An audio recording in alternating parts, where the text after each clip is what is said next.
For testing, I will be using my Core i7-7700K rig, which will be overclocked to 4.9 GHz. A few months ago, I moved away from testing stock reference graphics cards for a few reasons. The main reason being that I always suggest you guys avoid AMD and Nvidia reference cards and instead pick up the quality board partner versions with bigger coolers that allow the card to run cooler, quieter, and boost more reliably. So then the only reference cards included in the results that you're about to see include the GTX 1080 Ti and the Titan XP, as you can't get custom Titan XP cards. The rest are factory overclocked board partner cards, and I will list which models were used in the video description. I received a heap of requests to show 1080p results, and although it seems strange to me, I'm going to do it anyway since enough of you guys asked. That said, I will quickly gloss over the 1080p and 1440p results and focus mainly on the 4K numbers. I have added the Fury X to the 4K testing, but didn't have time to include it in the 1080p and 1440p results, so hopefully you guys will let that one slide. There are 61 graphs in total, so beware of that. It's a bit of an information overload. Again, feel free to skip to the games that interest you, but if you're like me and think 20 games is a good little start, then let's get on with it. Those seeking extreme frame rates in Battlefield 1 will certainly receive them at 1080p with the 1080 Ti, as it matched the performance of the Titan XP. This was also the case at 1440p, and here Nvidia's new flagship gaming graphics card pushed well over 100 FPS at all times. Now at the 4K resolution, Battlefield 1 looks as sharp as the edges of a generic ATX case. Thankfully though, with the 1080 Ti in charge of the rendering work, it's a painless experience. Here we see a smooth 73 FPS average, while frame rates never dip below 66 FPS. As expected, this again puts it roughly on par with the Titan XP, dropping just a few frames behind. Testing with Far Cry Primal at 1080p, we run into a rather heavy CPU bottleneck at 1080p. Oh, hell, is it okay to talk about CPU bottlenecks in this review? I'm not quite sure about that one, so to confuse the fanboys who are all riled up about CPU bottlenecks at the moment, let's call it a CPU speed limit instead. Yeah, let's go with that. At 1440p, the 1080 Ti again roughly matches the Titan XP, making it 21% faster than the standard GTX 1080. Not bad results given frame rates stayed above 80 FPS at all times. Moving to 4K, the 1080 Ti tiptoes ahead of the Titan XP, though with just 2 FPS in it, the performance is obviously very similar. Again, when compared to the standard 1080, we are seeing 20% more performance here. Even with the Core i7-7700K overclocked to 4.9 GHz, we start to run into another one of those pesky CPU speed limits, this time in Call of Duty Infinite Warfare at 1080p. That said, when looking at the minimum frame rate, the 1080 Ti still produced 22% more performance than the standard 1080. It also looked very mighty at 1440p with an average of 117 FPS, while frame rates never dipped below 100 FPS. At the extreme 4K resolution, frame rate stayed north of 60 FPS, with the 1080 Ti pushing no less than 66 FPS throughout our test. That made it 35% faster than the vanilla 1080 when comparing the minimum frame rate, which is most impressive. Civilization 6 is a rather CPU demanding game and is therefore quite well known for imposing CPU speed limits. Here we see the 1080, 1080 Ti and Titan XP capped out at 85 FPS. Moving to 1440p, the high-end GPUs are still performance limited. Even at 4K, we find the higher-end GPUs all deliver very similar results. The good news here, of course, being that all cards tested are capable of delivering playable performance at this extreme resolution. Deus Ex Mankind Divided was tested using the very high quality preset, and here the 1080 Ti spat out 113 FPS on average, making it a fraction faster than the Titan XP. Moving to 1440p, it held the lead over the Titan while providing a 23% greater average frame rate when compared to the original 1080. Those wanting to play Mankind Divided at 4K will likely have to tweak a few settings, as the 35 FPS minimum isn't exactly desirable, not when spending this kind of money anyway. In any case, at this resolution, the 1080 Ti should be at least 25% faster than the standard 1080. The Division is very demanding on the GPU, as most games are, and here we see that even at 1080p, the 1080 Ti and Titan XP will still dip below 80 FPS at times. Still, with an average of over 120 FPS, it goes without saying that gameplay was extremely smooth. Performance remains very strong at 1440p, with over 60 FPS rendered at all times. Here we have another game that will require either 2 GPUs for a smooth 4K experience, or a reduction in quality settings. The 53 FPS average is actually very good, but at times frame rates drop as low as 31 FPS in our test. Doom enforces its own speed limit with a 200 FPS hard frame cap, which we are easily reaching on the high-end GPUs at 1080p. Even at 1440p, the 1080 Ti and Titan XP are locked at the 200 FPS frame cap. Turning up the pixels at 4K, we still see well over 100 FPS at all times on the Titan XP and GTX 1080 Ti. As a result, this made it 24% faster than the standard GTX 1080 for the average frame rate and 20% faster for the minimum. Those playing F1 2016 running triple monitor simulator type setups will no doubt be very interested in what the GTX 1080 Ti has to offer. The 1080p performance is impressive, though it looks as though we're being held back a little bit here. At 1440p, the 1080 Ti starts to pull further away from the standard 1080 with an average of 133 FPS. Now at 4K, the 1080 Ti is good for 81 FPS on average, while frame rate stayed above 67 FPS at all times. This then made Nvidia's new $700 champ 20% faster than the GTX 1080. Cutting your way through hordes of stupidly easy baddies in For Honor is at least slightly satisfying with the GTX 1080 Ti.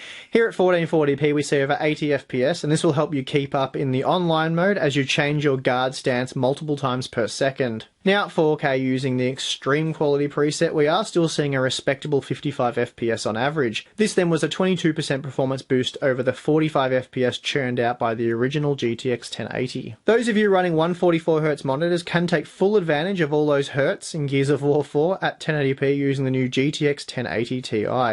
Even at 1440p, frame rates are often seen above 100 FPS, roughly double that of those pathetic mid-range graphics cards.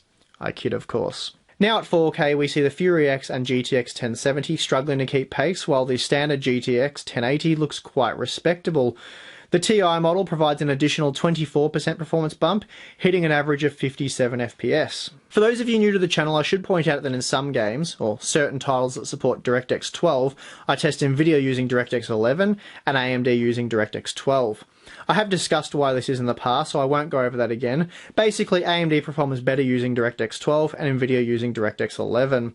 There is no reason for GeForce owners to use DX12 in a game that sends performance backwards for no reason, so essentially I'm testing the API that gamers will actually use. So, using DX11, the GTX 1080 Ti spits out 130 FPS on average, making it a fraction faster than the Titan XP. Moving to 1440p, the Ti was good for 120 FPS on average, and we are starting to move away from that tricky CPU speed limit here.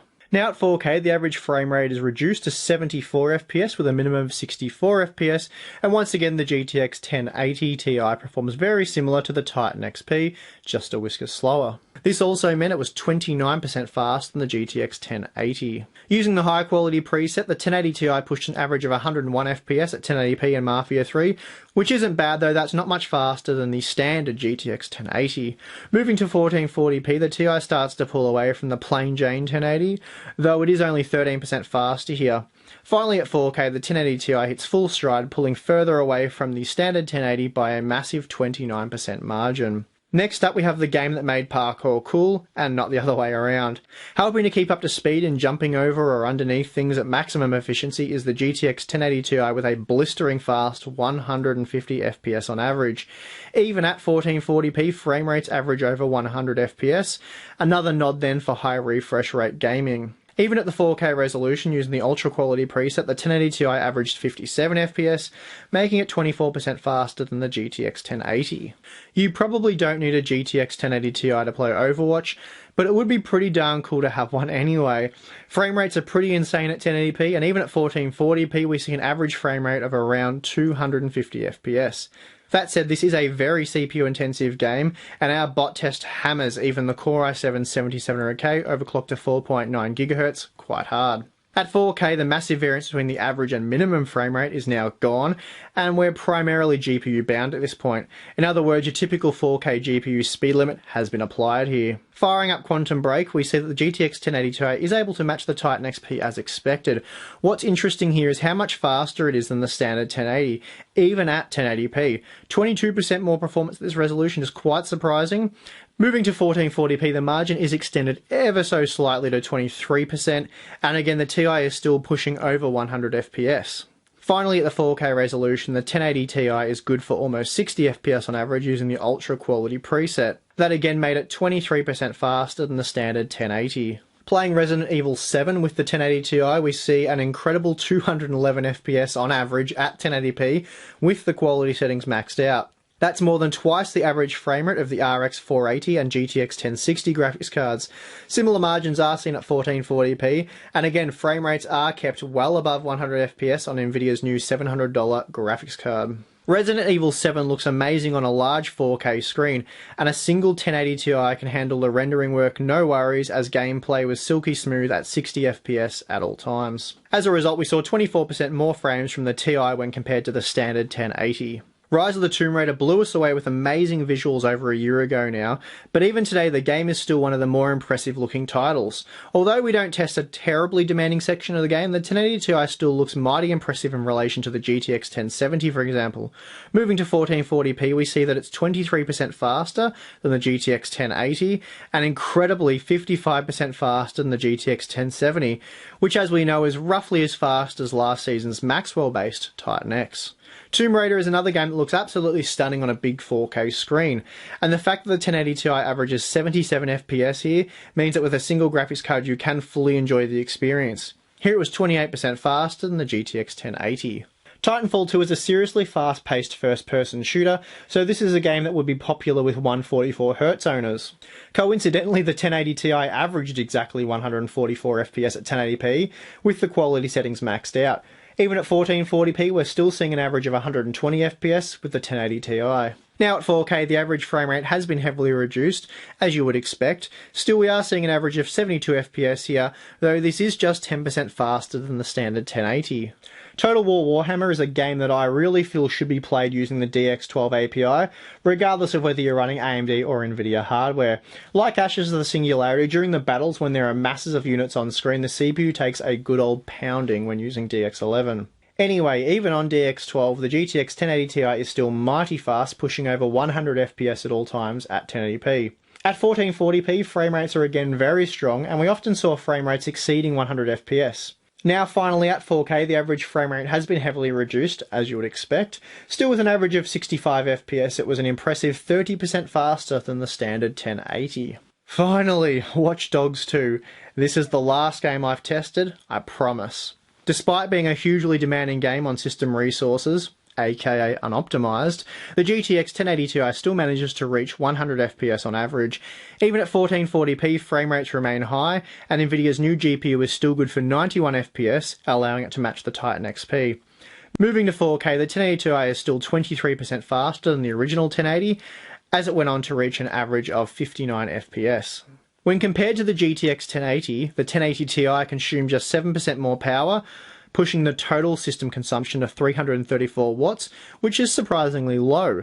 Keep in mind we are using a custom board partner version for the GTX 1080, Gigabyte's G1 Gaming, but even then that's an impressive result for the 1080 Ti. That also means it's using less power than the Fury X despite delivering considerably more performance. Interestingly though, when compared to the Titan XP, the 1080 Ti reduced total system consumption by 8%, which is more than I expected to see. Now, I wouldn't say Nvidia's GTX 1080 Ti Founders Edition graphics card is loud when gaming, but you can certainly hear it over your case fans. Under load, the fan ran at 50% capacity, which sees it spinning at 2400 RPM. The thing pumps out some serious heat as well. Load temps quickly reached 80 degrees before maxing out at 84 degrees. At this temperature, the card would hold an operating frequency of at least 1670 MHz. Please do note that when I unboxed the GTX 1080 Ti a few days ago, I did remove the cooler and wipe the thermal paste off to show you guys the die. The paste was replaced with something that looked quite similar, though there's no guarantee that wouldn't impact thermals one way or the other. As it turns out, I don't think this influenced the results too much. Kevin over at Tech Showdown confirmed operating temperatures of around 83 degrees. Well, if you came on that 20-game benchmark journey with me, didn't skip ahead at any point, and sat through all the benchmarks, then I guess it's safe to say you're having a pretty slow day. Anyway, I enjoyed checking out those games, and I hope you did too. Before we wrap things up, let's just summarise how the GTX 1080 Ti fared against the standard 1080, as well as the Fury X, for those of you who didn't have time to sit through all 20 games. When compared to the original GTX 1080, or the G1 gaming model that we use for testing, which was released almost a year ago now, the new TI model was on average 22% faster. We did see it deliver up to 30% more performance in titles such as Deus Ex Mankind Divided and Total War Warhammer. That said, at 4K the gains were sometimes as little as 10%. Still, for the most part, as that average figure suggests, the 1080 Ti delivered between 20 and 25% more performance. That said, it does come in at around 40% more expensive than the GTX 1080, but of course that's the premium you pay for high-end gaming, and with no alternative, there's no need for Nvidia to be more aggressive on pricing, at least for now anyway. The Fury X is just about eligible for the pension at this point, as it's just a few months off its second birthday. 2 years is a long time to sit at the top of your product stack as the flagship offering. Anyway, the GTX 1080 Ti puts the Fury X down in the most humane way possible, quickly dispatching of it with 61% more performance on average. As a side note, I believe what we're seeing here is the Fury X running into a VRAM capacity issue at 4K in Doom, and that's why it gets pantsed in a game where you would expect it to do significantly better than it did. As noted in a video I created about a month ago, unless you can pick up a Fury X graphics card for $300 US or less, I wouldn't bother. At that price, the 1080 Ti is obviously more than twice as expensive, and it's not twice as fast. That said, it's really GPUs such as the GTX 1070 that make the Fury X a bad buy at over $300. For those of you wondering, I will be putting together an in-depth overclock benchmarking video soon. I didn't really have time to cover that here, or more, I didn't want to stretch the video out any longer than I have, and I figured overclocking is usually best in its own video. But I don't expect much out of the Founders Edition card anyway. I'm guessing we'll squeeze maybe 10% more performance out, as we are running pretty close as it is out of the box to that 91-degree threshold. I imagine overclocking will be a lot better, or at least better, on a custom board partner card featuring a nice big cooler, something like what Gigabyte will produce with their Aorus product line. It's really the board partner cards that will make the GTX 1080 Ti truly exciting in my opinion. Pricing aside, the Titan XP is a seriously nice graphics card. Nice GPU, as the graphics card only comes with the reference cooler, which runs extremely hot, too hot to handle after a short gaming session, and for me that kind of spoils it. Obviously, we need not worry about the Titan XP anymore, as the GTX 1080 Ti offers the same kind of performance while shaving a little over 40% off the asking price. Right now, the 1080 Ti is the ultimate 4K gaming solution, or really just the ultimate gaming solution, as 1440p 144Hz gamers will also be chomping at the bit to get their hands on one. Until AMD releases Vega, I really don't expect to see any kind of shift in the GPU landscape. Still, knocking the vanilla GTX 1080 down to $500 US from the original $600 US asking price is a huge win for consumers. For us Aussies, it is now possible to purchase the GTX 1080 locally for just $700 AUD.